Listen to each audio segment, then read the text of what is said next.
আসামিকে ক্রসফায়ার দেয়া হবে বলে ভয় দেখিয়ে রোজা রাখা অবস্থায় আসামির স্ত্রীকে ধর্ষণে লিপ্ত হতো র্যাব কর্মকর্তা।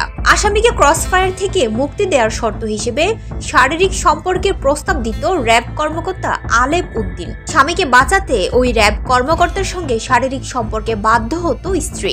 এভাবে ভয় দেখিয়ে দিনের পর দিন রোজা ভাঙিয়ে ওই নারীকে ধর্ষণ করে আলেপ উদ্দিন। ভুক্তভোগী নারীর স্বামী জানান, শবে কদরের রাতে রোজা ভাঙিয়ে তার স্ত্রীকে ধর্ষণ করা হয়। আল জাজিরার সাংবাদিক মওদুদ সুজন তার পোস্টে জানান, স্বামীকে আটকে রেখে বারবার স্ত্রীকে নির্যাতন করতেন আলেপ উদ্দিন। শেষবারের ঘটনার পর মানসিক ভারসাম্য হারিয়ে কিছুদিনের মধ্যে ওই নারীর মৃত্যু হয়। সাংবাদিক মওদুদ সুজন লিখেছেন, ধর্ষক আলেপের বিচার হওয়া উচিত।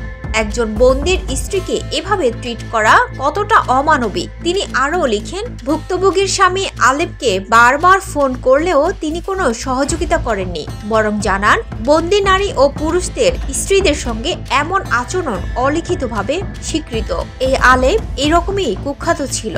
এই আলেপকে কুখ্যাত মেজর জেনারেল জিয়াউল ব্যবহার করতেন। আলেপ তার ছায়ায় এসব করেছে বলে জানা যাচ্ছে। পুরস্কার হিসেবে নানা রকম পদকও পেয়েছে। গত সপ্তাহে চট্টগ্রাম র্যাবের 6 নারীকে হাসিনার আমলে নগ্ন করে নির্যাতনের অভিযোগ উঠেছে। সবকিছু তদন্ত করে জাতির সামনে প্রকাশ করা উচিত।